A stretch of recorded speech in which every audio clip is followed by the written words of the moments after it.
जी अस्सलाम वालेकुम रहमतुल्लाहि व बरकातुहू। दो लतीफ़े सुनिए। ये लतीफ़े जनाब आला हज़रत शहबाज शरीफ साहब के हैं। शहबाज शरीफ साहब कमाल के लतीफ़े सुनाते हैं। जब वो इल्लामा इकबाल के शेर सुनाते हैं तो एक लतीफ़ा ही लगता है। जब वो कहते हैं कि सरमायादाराना निज़ाम को ख़त्म होना चाहिए तो लतीफ़ा ही लगता है, क्योंकि खुद हैं वो सरमायादाराना निज़ाम। जब वो कहते हैं कि इस मुल्क को एलीट क्लास ने कैप्चर किया है तो लतीफ़ा ही लगता है, क्योंकि खुद ही किया हुआ है।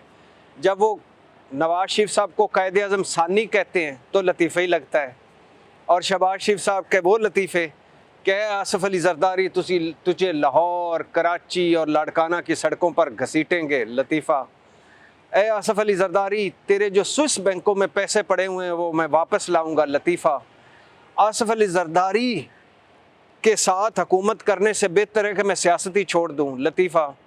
ए आसिफ अली जरदारी, तेरे पेट चीरेंगे और उस पेट चीरने के बाद उनमें से जो लुटी हुई दौलत है वो निकाल कर वापस आवाम को देंगे, लतीफ़ा। ए आसिफ अली जरदारी, तुझे चौकों चौराहों में लटकाएंगे, लतीफ़ा। ए आसिफ अली जरदारी, तू 10% नहीं 100% है, लतीफ़ा। ए बिलावल भुट्टो जरदारी, अगर तुम्हें किसी दिन हमने तुम्हारे बाप का बता दिया जो कुछ वो करता है, या तेरे बाप के खाते खोल दिए और तो तुम्हें लग पता जाएगा बच्चे, तुम्हें मुल्क में रहना मुश्किल हो जाएगा, लतीफ़ा। और फिर आसिफ अली जरदारी के साथ आज वो खड़े होते हैं, बैठते हैं, लतीफ़ा। पहले आप आइए, पहले आप आइए, लतीफ़ा। इक़्तिदार शेयर कर रहे हैं, लतीफ़ा। एक दूसरे की तारीफ़ें कर रहे हैं, लतीफ़ा। कल एक दूसरे को गद्दार और मुल्क दुश्मन कह रहे थे, लतीफ़ा। कल एक दूसरे के खिलाफ मुकदमे दर्ज करवा रहे थे, लतीफ़ा। और फिर शहबाज शरीफ साहब वही आला हज़रत हैं जो जस्टिस क़य्यूम के साथ जिनकी वीडियो लीक हुई थी, जिसमें वो जस्टिस क़य्यूम से फरमा रहे थे कि बेनज़ीर भुट्टो को कौन कौन सी सज़ाएँ आपने देनी हैं और भाजी यानी नवाज शरीफ साहब क्या चाहते हैं, वो भी लतीफ़ा। खैर उन्हीं ढेर सारे, और फिर आगे आज की हुकूमत के लतीफ़े सुनिए शहबाज शरीफ साहब के कि अगर आटा सस्ता ना हुआ तो मैं अपने कपड़े बेच दूंगा, लतीफ़ा। ना कपड़े बिके ना आटा सस्ता हुआ, 125 रुपये किलो फ़ी आटा हो गया है, रिकॉर्ड साज। फिर उसके बाद खैर से आला हज़रत मौलाना फजल रहमान साहब एक ख़ास तरफ मुँह करके जब फूंक मारेंगे तो मईशत दुरुस्त हो जाएगी, वो भी लतीफ़ा। ना मौलाना साहब ने फूंक मारा, ना मईशत दुरुस्त हुई, ना PIA की हालत बदली, ना स्टील मिल चली, ना रेलवे मुनाफे में आई, लतीफ़ा।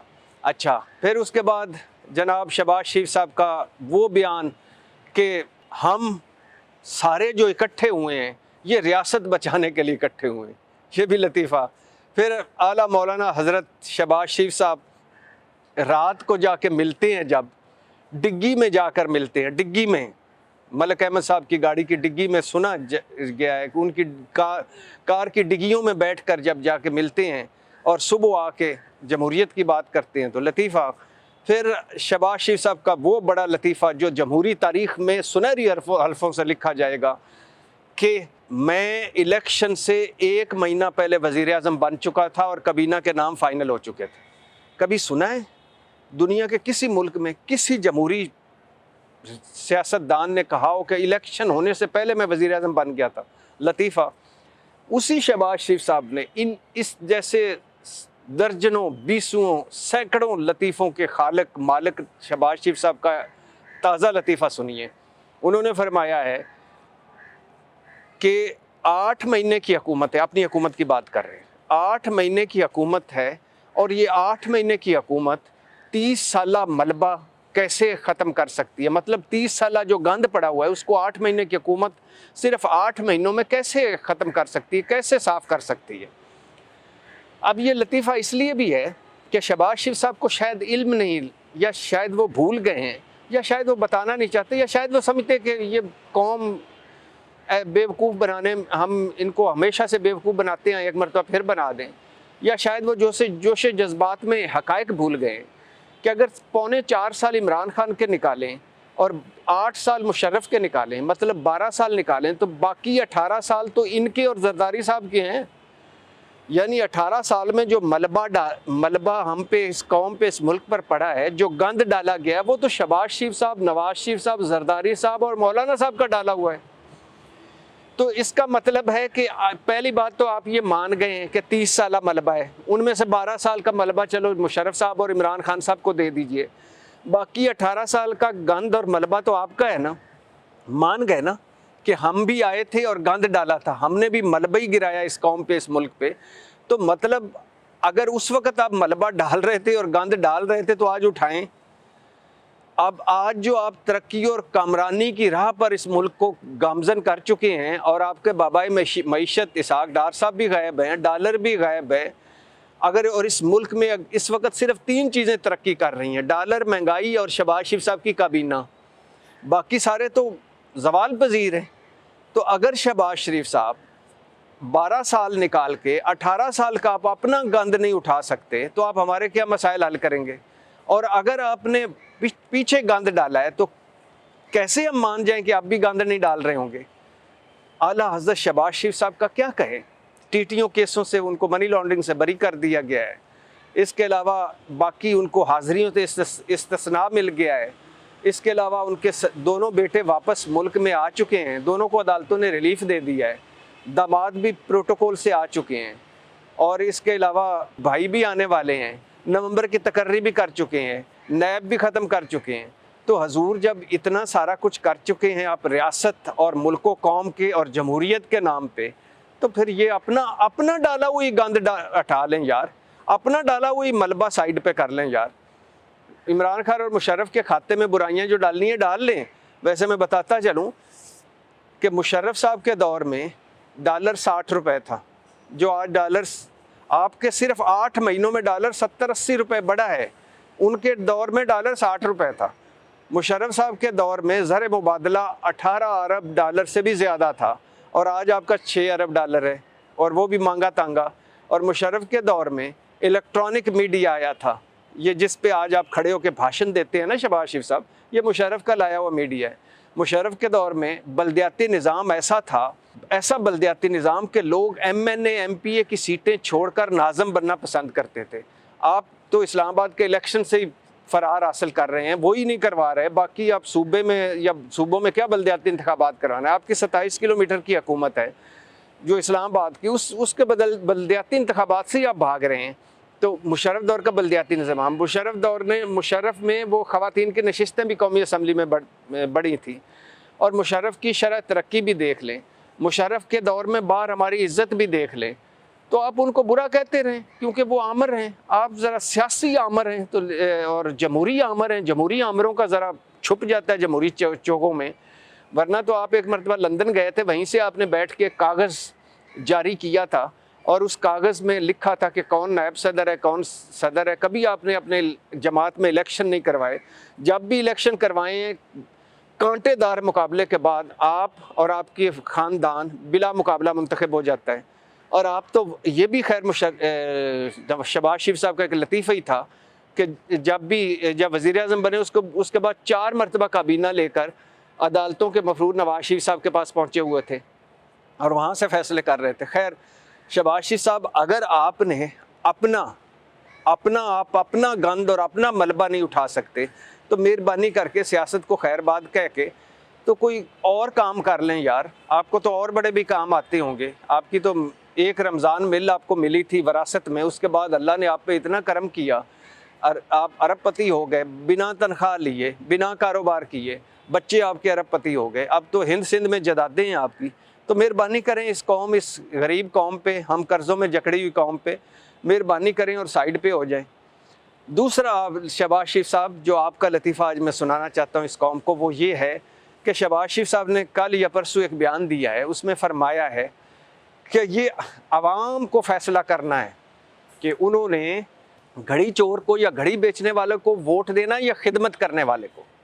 अब यहाँ शायर की मुराद, शहबाज शरीफ साहब की खिदमत से मुराद है एवनफील्ड, यहाँ मुराद है सरे महल, यहाँ वो मुराद है उनकी टीटियाँ, यानी टीटियों वालों को आप देना चाहते हैं, मनी लॉन्ड्रिंग करने वाले को आप वोट देना चाहते हैं या उनको खिदमत का मौका देना चाहते हैं, एवनफील्ड वालों को देना चाहते हैं, सरे महल वालों को देना चाहते हैं, वो नेकलेस वालों को देना चाहते हैं या घड़ी बेचने वाले को।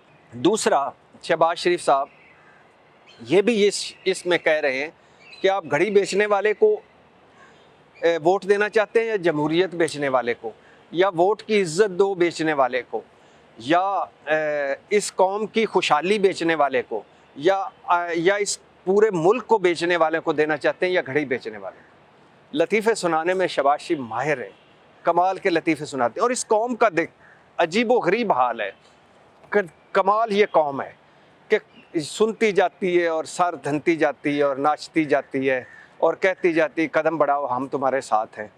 तो इसलिए ये भी जो आता है कह देते हैं और उसी वक्त भूल जाते हैं और हम फिर लगे होते हैं लतीफ़ों पे।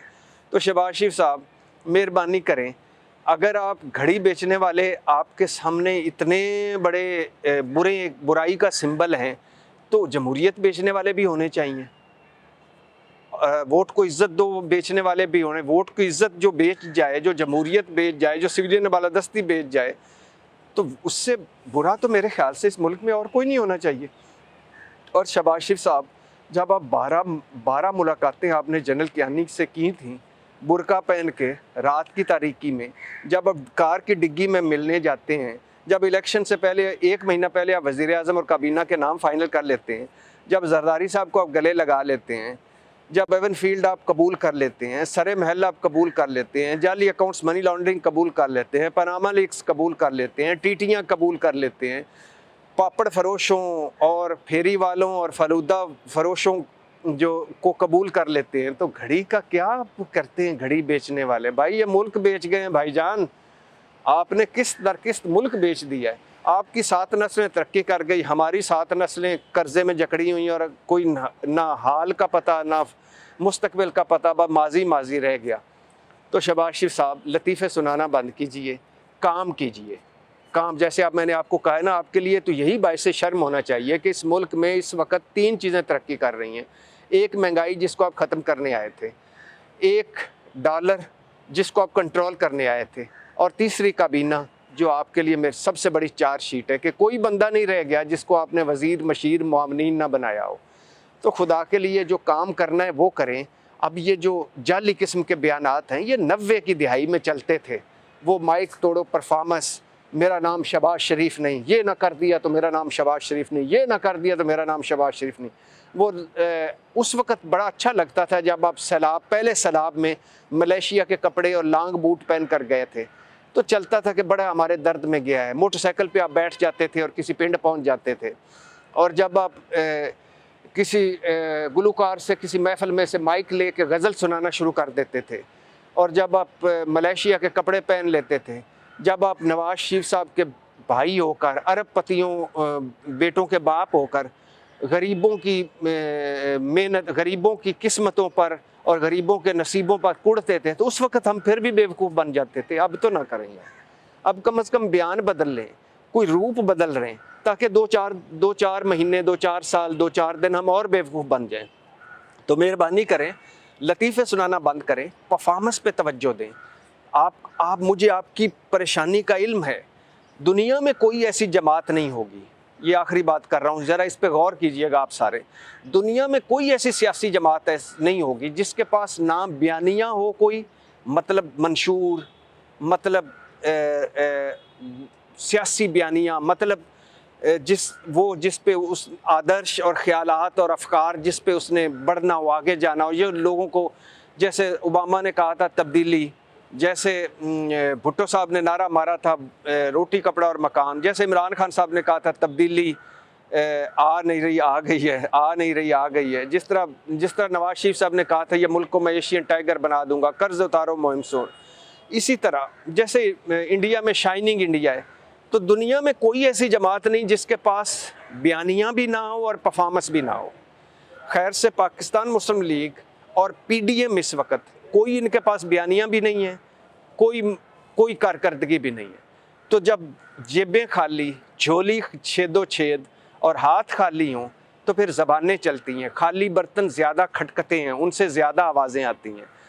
और इस वक्त सारे PDM का हाल ये है कि इमरान खान ने लाहौर जमान पार्क में बैठकर उनको आगे लगाया हुआ है, वो जो बयान देता है सारा दिन उसी बयान पे लगे रहते हैं। तो शहबाज शरीफ साहब मेहरबानी करें, अब माना कि इमरान खान साहब ने आपकी रात की नींदें और दिन के चैन उजाड़ दी हैं, माना कि आप बड़े तंग हैं उससे, लेकिन अगर हो सके तो परफॉर्मेंस पर तवज्जो दें, और अगर ना हो सके तो मेहरबानी करके हमारी जान छोड़ दें, कोई एक काम तो करें। ये टोपी ड्रामे, ये नाटक, ये जालीपन छोड़ दें। आज के लिए इतना ही। पाकिस्तान जिंदाबाद।